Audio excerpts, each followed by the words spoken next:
बामसेन के सभी कार्यकर्ता, महिलाओं, बच्चों,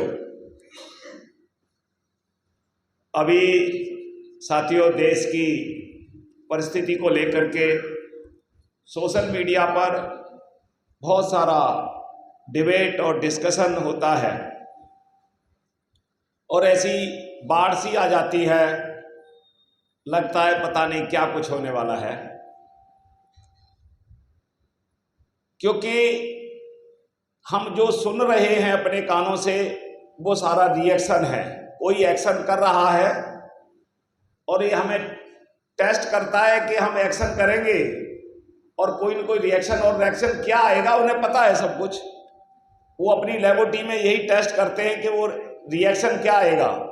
हम अपनी जब पढ़ते थे तब भी प्रैक्टिकल करते थे केमिस्ट्री में, ये पता था कि हम ये इसमें डालेंगे, इसका ये रिएक्शन होगा, और जब रिजल्ट आ जाता था हम उस पर लिख देते कि ये रिजल्ट ये आ गया है।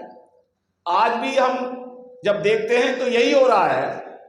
नागपुर की एक लेबोरेटरी है, वो डिसाइड करती है एजेंडा क्या रहेगा और हमें नहीं पता होता, और उस एजेंडे में जाने अनजाने में हम लोग काम कर रहे होते हैं। उसी पर हमारी सारी की सारी एनर्जी लग जाती है, क्योंकि हमें नहीं पता हमारा क्या एक्शन होगा। साथियों, इसलिए थोड़ा सा हमें सावधानी से चलने की जरूरत है। जैसा कि सीवी राहुल जी ने बात की थी कि हमें कुछ भाषा का प्रयोग और वो संवैधानिक मर्यादा रखने की बात कही है। जो जैसा माहौल चल रहा है, मेरी कोशिश होगी कि मैं राष्ट्रपिता ज्योतिराव फुले, बाबा साहब डॉक्टर अम्बेडकर और जो हमारे महापुरुष हुए हैं उन्होंने जो बात कही है उसी को कोट करूं। आज का हमारा ये उद्घाटन सत्र है। जैसा कि उद्घाटन सत्र में विषय दिया है, वर्ण व्यवस्था के अंत से ही धर्मनिरपेक्ष संवैधानिक भारत का निर्माण संभव है। दूसरा है, समृद्ध भारत के निर्माण के लिए आजादी की दूसरी जंग लड़नी होगी। ये दोनों ही को रिलेटेड हैं। वो आजादी की जो जंग लड़नी है वो व्यक्तियों से नहीं, इसी जो हमारे वर्ण व्यवस्था है, इसी वर्ण व्यवस्था से लड़नी है आजादी की जंग। एक दूसरे के को रिलेटेड है दोनों के दोनों विषय, इसलिए अलग अलग नहीं है। कोई व्यक्तियों के बीच में कोई आजादी की जंग नहीं है। बाबा साहब डॉक्टर अम्बेडकर ने भी ये बात कही थी। इसलिए सबसे पहली बात यह है कि ये हजारों सालों से वर्ण व्यवस्था बनी चली आ रही थी, जिसका जन्म ऋग्वेद के 10वें मंडल में कि ब्राह्मण के मुंह से ब्राह्मण पैदा हुआ, भुजाओं से क्षत्रिय, पेट से उदर से वैश्य और पैरों से शूद्र। लेकिन जो समाज का संचालन है, ये वर्ण व्यवस्था बनी ऋग्वेद से, लेकिन उसके आगे फर्दर उसका जो ऑपरेशन होना है, संचालन करना है, ये चारों वर्ण किस तरह से आचरण करेंगे, ये सारा का सारा मनुस्मृति में दिया हुआ है। वो सारा का सारा मनुस्मृति में दिया हुआ है। और हम सभी देश में चाहे कोई कुछ भी कहे, हमारा जो आचरण होता है जन्म से लेकर के मृत्यु तक, हम समाज का कोई भी वर्ग हो, सारा का सारा आचरण हमारा मनुस्मृति के हिसाब से ही है। क्योंकि वो मनुस्मृति ने धर्म के नाम पर जो कानून बनाए, उसमें समाज को किस तरह से उसका संचालन करना है, वो सारी व्यवस्था उसमें दी गई है। तो वर्ण में दूसरी बात, जब ये हजारों सालों से चली आ रही थी व्यवस्था, अलग अलग मत हैं, कभी ईसा से पुरानी बात करते हैं, मनु ने बनाई, अभी नई आ रही है कि निकल के को मुगल शासन में सारी की सारी मनुस्मृतियां, धार्मिक ग्रंथ लिखे गए। हम इस विषय पर नहीं जाना चाहते कब लिखे गए, लेकिन ये हमारे लिए महत्वपूर्ण है कि ये जो चली आ रही व्यवस्था को अपराध किसने बताया, ये किसने डिक्लेयर किया कि ये वर्ण व्यवस्था के आधार पर चलने वाली जो व्यवस्था है ये अपराध है। या इससे जो ऑपरेशन समाज के अंदर हो रहा है उससे इक्वलिटी नहीं आती, न्याय नहीं मिलता, ये व्यवस्था के ऊपर प्रश्न चिन्ह किसने लगाया, ये हमारे लिए महत्वपूर्ण है। क्योंकि ऐसा नहीं था कि समाज पहले नहीं चल रहा था, व्यवस्था से चल रहा था, आज संविधान से चल रहा है। लेकिन ये व्यवस्था सबसे पहले, मैं अगर संवैधानिक भाषा में बात करूं तो बाबा साहब डॉक्टर अम्बेडकर ने ये डिक्लेयर किया कि ये जो व्यवस्था इस देश में बनी है, जिसने व्यक्ति का विभाजन किया है, वो जन्म के आधार पर किया है, और जन्म के आधार पर इस तरह से विभाजन किया है कि इस देश का 85 से 95%, 92.5% जो वर्ग है, जिसमें 85% पॉपुलेशन SC ST OBC की है, और 7.5% महिलाएं जो सवर्णों की है, उनको भी 92.5%, 92% लोगों को धन रखने का अधिकार नहीं है, शिक्षा पाने का अधिकार नहीं है। क्योंकि धन के जो सोर्स है, जो स्रोत हैं, वो तीनों वर्ण के पास थे, ब्राह्मण और क्षत्रिय और वैश्य के पास थे। धन के सोर्स क्या हुआ करते थे? एक धार्मिक दान था, जो दान के स्वरूप में दिया जाता था, उसमें अधिकार ब्राह्मण का था। दूसरा जो सोर्स था वो टैक्स था, जो राजकोषीय होता था, सरकार लेती थी, राजा होते थे, वो टैक्स लेता था, उसके ऊपर अधिकार क्षत्रिय का था। और तीसरा जो धन का स्रोत था, व्यवसाय का था, जो भी किसी भी तरह का व्यवसाय है, उस व्यवसाय के ऊपर भी जो अधिकार था वो वैश्य का था। यानी धन के जितने भी सोर्स थे, उन सोर्स के ऊपर अधिकार तीनों वर्ण का था, ब्राह्मण, क्षत्रिय, वैश्य का। जो चौथा वर्ण बनाया गया, जिसको शूद्र कहा गया, उसको धन का कोई सोर्स नहीं, उसका काम किया गया। मनुस्मृति के एक किताब में पढ़ रहा था, 88 से लेकर अध्याय 1 के 88, 89, 90, 91 ये श्लोक हैं। एक में पढ़ रहा था 90, 91, 92, 93, अलग अलग उनका हो सकता है, लेकिन लिखा सब में वही है कि आपका काम क्या है, ब्राह्मण का काम क्या है, दान देना, दान लेना, पढ़ाना और पढ़ना। क्षत्रिय का काम क्या है कि वो रक्षा करना। देखो, इसमें मैं पढ़ रहा था, उसमें बड़ी गंभीर बातें हैं। ब्राह्मण को कहीं भी भोग विलास की मनाही नहीं थी, लेकिन क्षत्रिय के लिए मनाही है कि वो इसमें लिप्त ना हो, नहीं तो रक्षा नहीं कर पाएगा। वैश्य के लिए व्यवसाय करने की है कि उसको कहीं से भी लाए वो, लेकिन उसमें यह भी है कि जो धन है, इस पृथ्वी पर जितना भी धन है वो ब्राह्मण का धन है, उस पर ब्राह्मण का अधिकार है, वो किसी से भी छीन सकता है।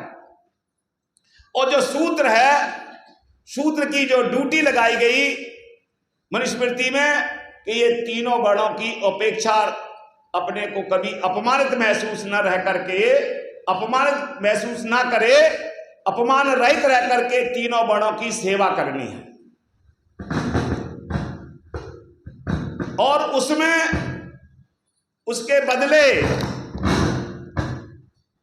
बदले में क्या देना है, यह भी लिखा हुआ है उसमें कि खाने में जूठन देनी है, उतरे हुए कपड़े देने हैं। ये मेरे पास बाकायदा लिखे हुए हैं सारे के सारे, कौन से श्लोक में।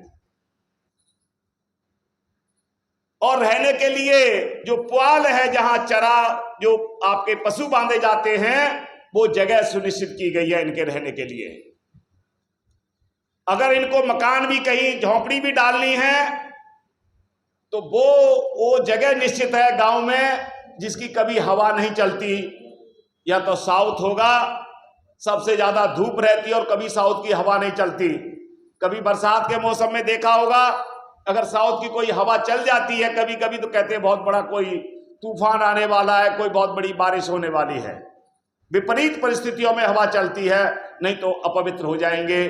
ये सारी मैं इसलिए कह रहा हूं। दूसरी बात, महिलाओं के लिए भी लिखी गई कि जो ब्राह्मण है, आज हमारे समाज में हम देखते हैं बहुत सारे रेप होते हैं, महिलाओं के साथ बलात्कार होते हैं, लेकिन जो बलात्कारी है उसको अपराध बोध नहीं होता कि मैंने कोई अपराध किया है। वो इसलिए कि मनुस्मृति में लिखा हुआ है कि ब्राह्मण को यह अधिकार है कि वो चारों वर्णों की महिलाओं के साथ संबंध बना सकता है। क्षत्रिय को यह अधिकार है कि ब्राह्मण की महिला को छोड़ करके तीनों वर्णों की महिला के साथ। वैश्य को यह है कि दोनों वर्णों की महिलाओं के साथ। इसलिए उनको कोई अपराध नहीं होता, क्योंकि वो मनुस्मृति में उसको संवैधानिक बताया गया है। और सारे के सारे लोग इस व्यवस्था से जी रहे थे। जब अंग्रेज आए, अंग्रेजों ने पढ़ने का अधिकार दिया, उस पर मैं जाना नहीं चाहूंगा क्योंकि सारे लोग पुराने साथी जानते हैं। फुले ने एक किताब लिखी, किसान का कोड़ा। मैं भी पूछ रहा था कि है यहां बहुत कम मिलती है, मुझे नहीं मिली। मैं एक बार महाराष्ट्र में हिंगोली में मैं एक कैडर कैंप लेने के लिए गया, वहां मुझे किताब मिली, किसान का कोड़ा। वो अभी यहां है, मैंने अच्छा लगा, मैंने बेच रहा साथी। तो उसमें राष्ट्रपिता ज्योतिराव फुले ने शूद्रों का किसानों के गरीबी के कारण बताए, और उन्होंने लिखा कि मेरे जो साहित्य लिखने का कारण क्या है। उन्होंने 3 बातें उसमें दी हैं कि मेरी जिंदगी का मकसद क्या है। सबसे इंपॉर्टेंट साथियों बात है सत्य का बोध कराना, क्योंकि हमें सत्य का बोध नहीं है। दूसरा है कि सामाजिक कर्तव्य का निर्वहन करना। अभी हम जो बात कर रहे हैं, हमारे सारे साथियों ने बात की, सबसे ज्यादा महत्वपूर्ण है सत्य का बोध कराना। हमको सत्य का बोध नहीं है। जो हमारा समाज है जिसकी बात हम 85% की बात करते हैं, इसको सत्य का बोध नहीं है। दूसरी बात है कि हमारे पास हमारी जो सामाजिक जिम्मेदारी है, सोशल रेस्पॉन्सिबिलिटी है, हमारी सामाजिक जो कर्तव्य हैं, उसके निर्वहन का बोध नहीं है। ज्योतिराव फुले ने अपनी लाइफ में यही काम किया। उन्होंने कहा कि सत्य का बोध कैसे होगा। सबसे पहले इंपॉर्टेंट बात की इन्होंने शिक्षा की। उन्होंने बताया कि इनके गरीबी के कारण क्या हैं।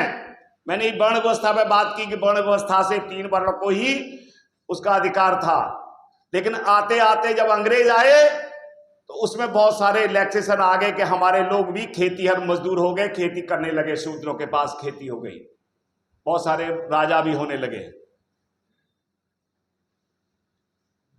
उन्होंने कहा कि इस देश में एजुकेशन फ्री एंड कंपलसरी होनी चाहिए। हमारे गरीबी का कारण यह है कि जो पंडित पुरोहित है, ब्राह्मण है, इसका हमारे सब व्यवस्था के ऊपर कब्जा है, जन्म से लेकर मृत्यु तक। ये बाबा साहब ने भी कहा है 1929 में, 10 नवंबर 1929 को बेलगांव में कहा कि जब बच्चा हमारा पैदा होता है और मरने तक, वो जब जवान होता है फिर बूढ़ा हो जाता है, उसके बाद डेथ हो जाती है, जो पुरोहित है वो ब्राह्मण है, एक दुष्ट आत्मा की तरह हमारे समाज के ऊपर वो मंडराता रहता है और हमारा शोषण करता है। तो राष्ट्रपिता ज्योतिराव फुले ने किसान के कोड़ा में क्लियर बात कही है कि हमारा जो शोषण है वो पुरोहित करता है। जो किसान है मजदूरी करते हैं, जन्म से लेकर के जैसे ही लेडीज प्रेग्नेंट होती है वहां से उसका शुरू हो जाता है हवन सामग्री, जो भी वो पूजा करता रहता है, आपका शोषण करता है। बड़ा हो जाता है, शादी होती है, फिर करता है, मर जाता है, श्राद्ध करता है, कह रहा पूरी जिंदगी उनको खाता पीता रहता है। वो गरीबी का कारण है। दूसरा उन्होंने बताया कि जो हमारे युवक हैं, यूथ है, वो बिना पढ़े लिखे हैं, इसलिए उनको सत्य का बोध नहीं है। तीसरा उन्होंने बताया कि अगर हमें कुछ सरकारी योजनाओं का लाभ मिले, अगर हमारा किसान भाई है वो साहूकार जो महाजन है उससे ब्याज पर पैसा लेता है, उसका कर्जा ही उतारता रहता, बिना पढ़े लिखे लोग हैं, अगर उसे कुछ सरकारी योजनाएं अंग्रेजी शासन में मिलती हैं तो अंग्रेजी प्रशासन के अंदर सारा का सारा जो प्रभुत्व है वो ब्राह्मणों का है, हिंदुओं का है। इसलिए अगर हम लोग उनके पास जाते अंग्रेजी प्रशासन के पास, तो वहां पर वो हमें दुत्कार करके, फटकार करके, लुत्कार करके हमें भगा देते हैं और हमारा वहां पर भी अपमान होकर के वापस आ जाते हैं, हमें वहां कोई वो नहीं होता। इसलिए ज्योतिराव फुले ने कहा कि हमारा जो यूथ है उसको पढ़ने की जरूरत है। तीसरी बात उन्होंने कही कि जनसंख्या का जो बढ़ता बोझ है, कि थोड़ी बहुत जो जमीन है वो तो उतनी ही है, लेकिन जनसंख्या जनरेशन टू जनरेशन बढ़ती जा रही है, उससे सारा का सारा जो बोझ है वो जमीन के ऊपर है। जमीन, लैंड तो बढ़ नहीं रही, लैंड तो उतनी है, उतने ही संसाधन है, इसलिए सारा का सारा बोझ वो जमीन के ऊपर है, हमारी खेती के ऊपर है, मजदूरी के ऊपर है। जो बकरी पालता है, कोई गाय पालता है, कोई भैंस पालता है, दूध का वो करते हैं। इसके लिए उन्होंने सरकार से मांग की कि पहली बात तो हमारे जो युवाएं हैं, बच्चे हैं, इनको एजुकेशन चाहिए फ्री एंड कंपलसरी। दूसरी बात कही उन्होंने कि हमारी प्रशासन में भागीदारी चाहिए,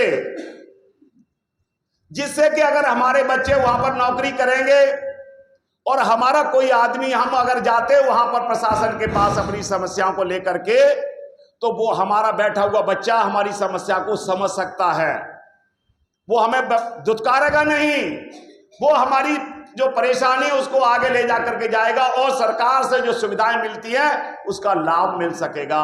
और तीसरी बात है कि जो हमारा जनसंख्या का बोझ है वो भी कम होगा कि हमारे बच्चे उधर रोजगार में जा रहे हैं।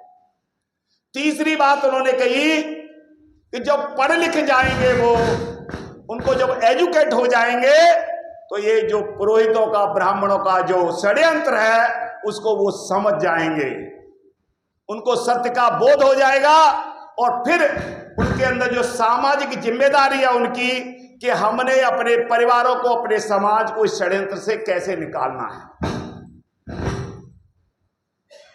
तीसरी उन्होंने जो बात कही कि सरकार से जो हमारी खेती है वो पुराने ट्रेडिशनल उसमें चली आ रही है।